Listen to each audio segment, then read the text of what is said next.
স্পষ্ট কথা বলছি। নাম্বার ওয়ান, আমার দুইটা জিনিস প্রায়োরিটিতে থাকবে, যে কয়দিন মন্ত্রী হিসাবে থাকবো।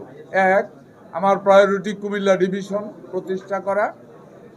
দুই অথবা একের ক, আমার প্রায়োরিটি গুমতি থেকে মাটি কাটা, জিরো টলারেন্স। সুতরাং এখানে ডিসি সাহেব আছেন, এখানে এসপি সাহেব আছেন, আপনারা সাংবাদিকেরা আছেন। আমি আশা করব আজকের পরে এই পুরা ঘটনাটা সূর্য ডুবার পরে শুরু হয়। আমার কাছে যতটুকু রিপোর্ট আছে, এটা অত্যন্ত দুর্ভাগ্যজনক, দুঃখজনক এবং লজ্জাস্কর। আমি এখানে প্রশাসনের দুইজন বড় কর্মকর্তা আছেন। আমি আশা করব যে আজকের পরে থেকে ইনশাআল্লাহ থেমে যাবে না।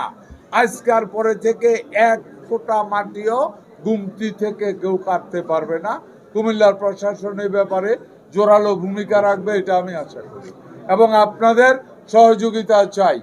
এটার ব্যাপারে সবাইকে অনুরোধ করবো, জিরো টলারেন্সে আসে। এত উর্বর মাটি, এত সুন্দর, এই মাটি কাটার জন্য গুমতি ভাঙে, এই মাটি কাটার জন্য উর্বর মাটি ধ্বংস হচ্ছে, এই মাটি জন্মার জন্য চোরেরার উপদ্রব বাড়ে।